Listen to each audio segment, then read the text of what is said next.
Hello, I'm Kevin Berger, author of Atheism Untenable.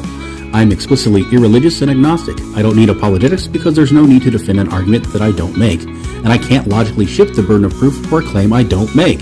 If you imply otherwise, you'll remove all doubt that you're intellectually dishonest and have no credibility.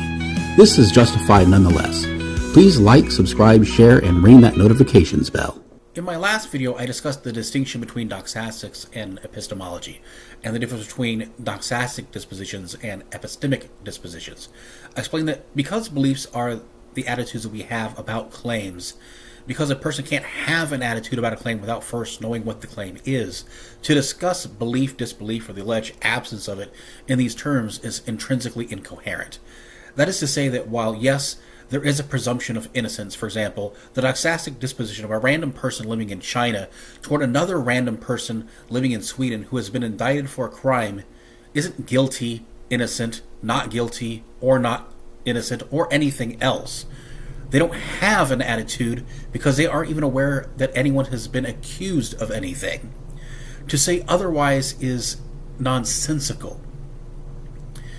I also explain that because justification and truth are not prerequisites for the mere presence of belief, the doxastic disposition, the invocation of not having evidence or good reason to believe something as some kind of demonstration that one does not believe it, is an abject failure, since it doesn't take into consideration the possibility of an unjustified belief that was involuntarily formed. In other words, the normative doxastic disposition, the is, according to Hume's guillotine, cannot validly be derived from the descriptive ought of not believing claims without justification. This time, I'm going to delve into why this is the case, into the myriad of other factors that are at play that we cannot control. Then I will pose two challenges to identify where the absence of belief is, by differentiating an absence of belief from belief to the contrary, and or through the falsification of belief claims. Okay, let's talk about the propositional way station. This is basically like the mobile station from the Matrix films, the in-between stage, okay? It's a nothing space. Okay, a lot of people will say that when faced with the proposition that there is either an even number of gumballs or an odd number of gumballs in the jar, the default position is to believe neither. I beg to differ. I am in the camp with Dr. Graham Oppy that the default position is innocence of the proposition. It's not even being aware that there is a jar of gumballs, which is completely different from having a position. Not believing either way, saying, I don't believe you, is still an attitude. It's as much of an attitude as I believe what you're saying is true and believing what you say is untrue. Not having an attitude at all is the default position. So, everyone starts out over here, innocence of the proposition. And then, once facing the proposition, we're going to move into the decision room of epistemology. And from here, we have three doors, and please forgive my diagrams. My art is terrible, but so what?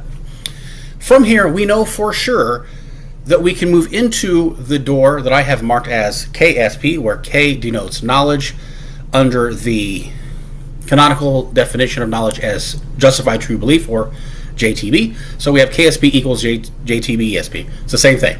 That is, I know that this is true. And we also have the box that says, I know that this is untrue. Okay? The access to those rooms is contingent upon justification and truth. They denote claimed knowledge and certainty. Okay? And then we also, down here, have a door that goes into the room of agnosticism. This room is not locked. You don't need justification to get into this room. In fact, you get in this room because you don't have justification. This is saying, I don't know either way. Okay? And that seems pretty straightforward.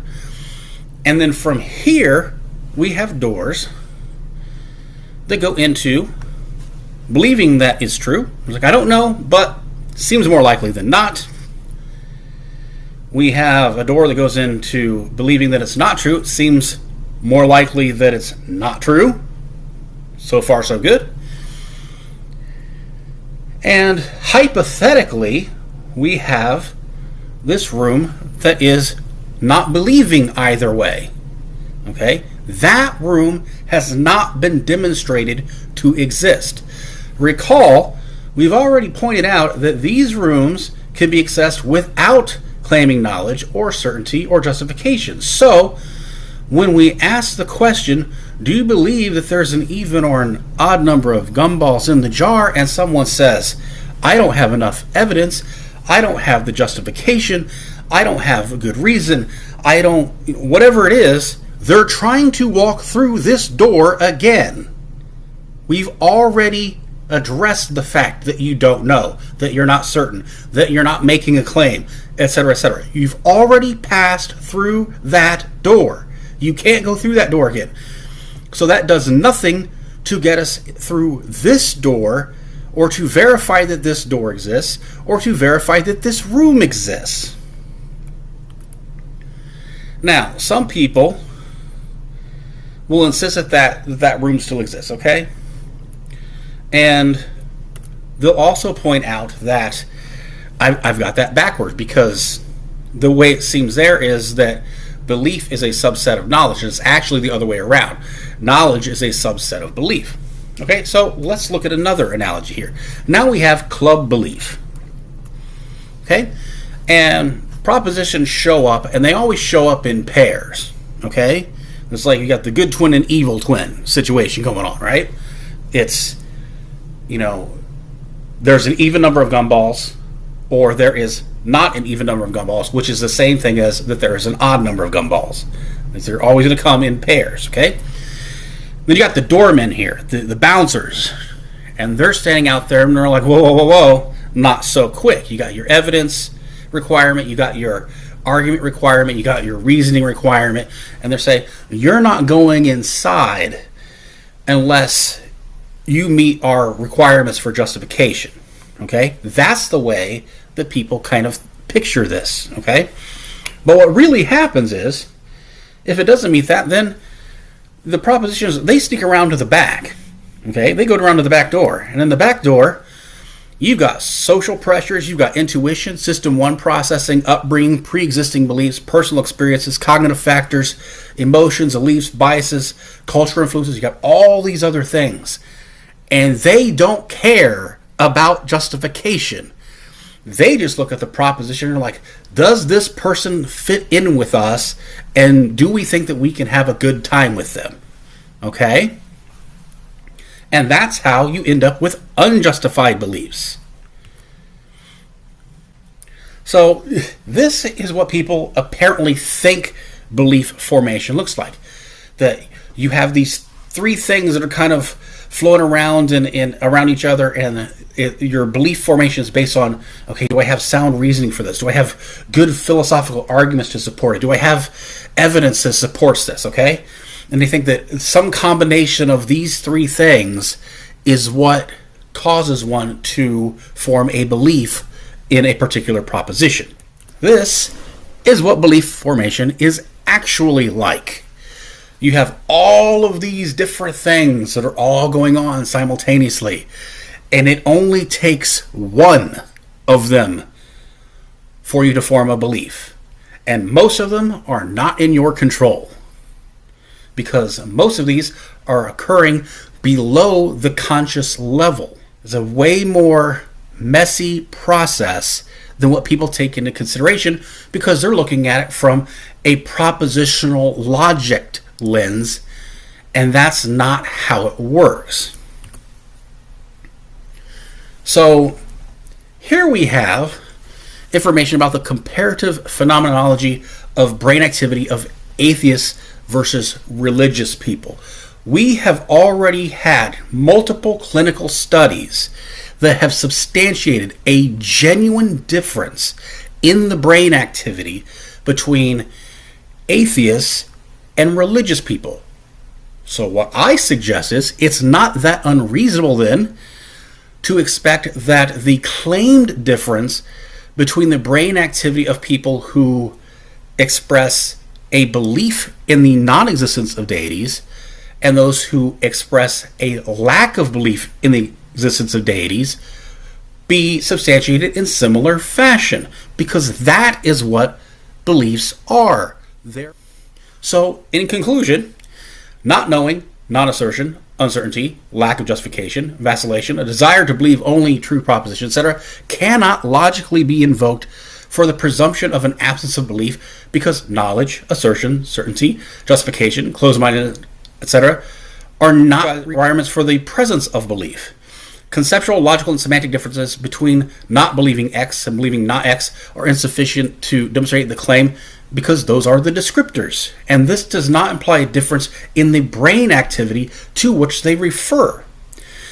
Self-reports are insufficient because this is just argument by assertion, it's an appeal to personal anecdote, and it's a special pleading in the case that this is accepted for this claim but not other claims. And because self-reports are notoriously unreliable, they're just not good enough. So now, here's another analogy for you.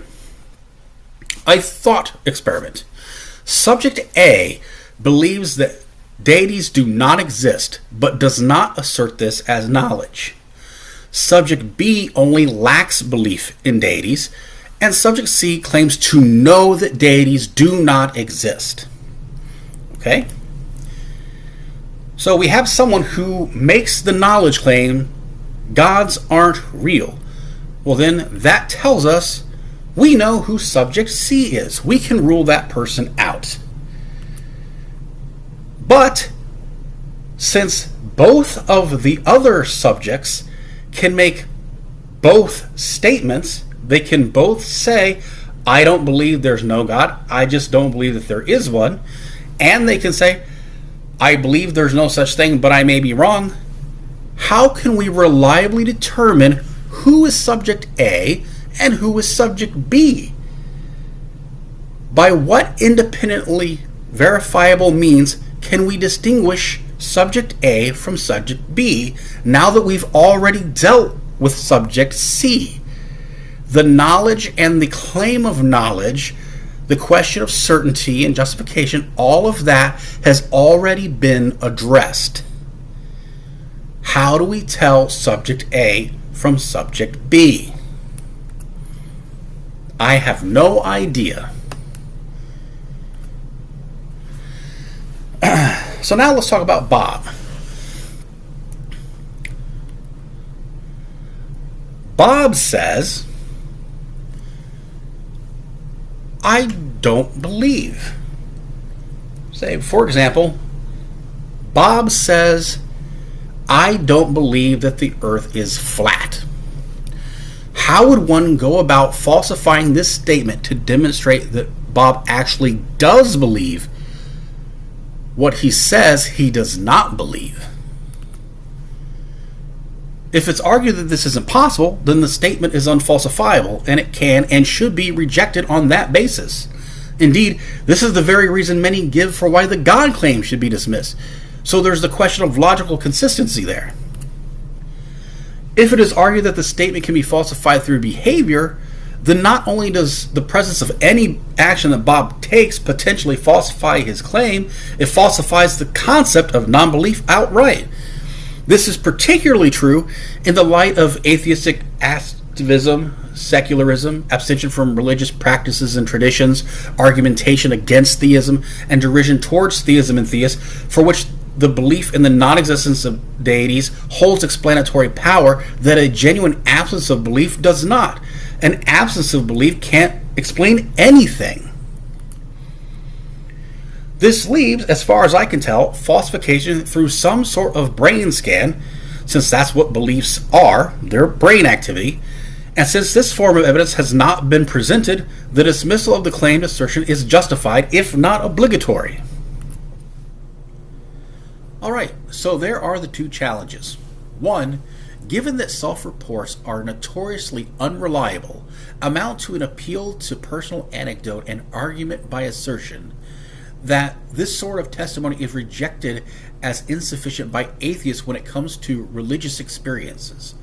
The utter failure to even consider subconscious beliefs that are involuntarily formed by the numerous factors mentioned, The fact that one can believe a claim without knowing it, asserting it, certainty, being justified, etc., and because anyone can express any position, whether it's true or not, by what independently verifiable means can we reliably distinguish between someone who believes that no deities exist from someone who merely lacks belief in them?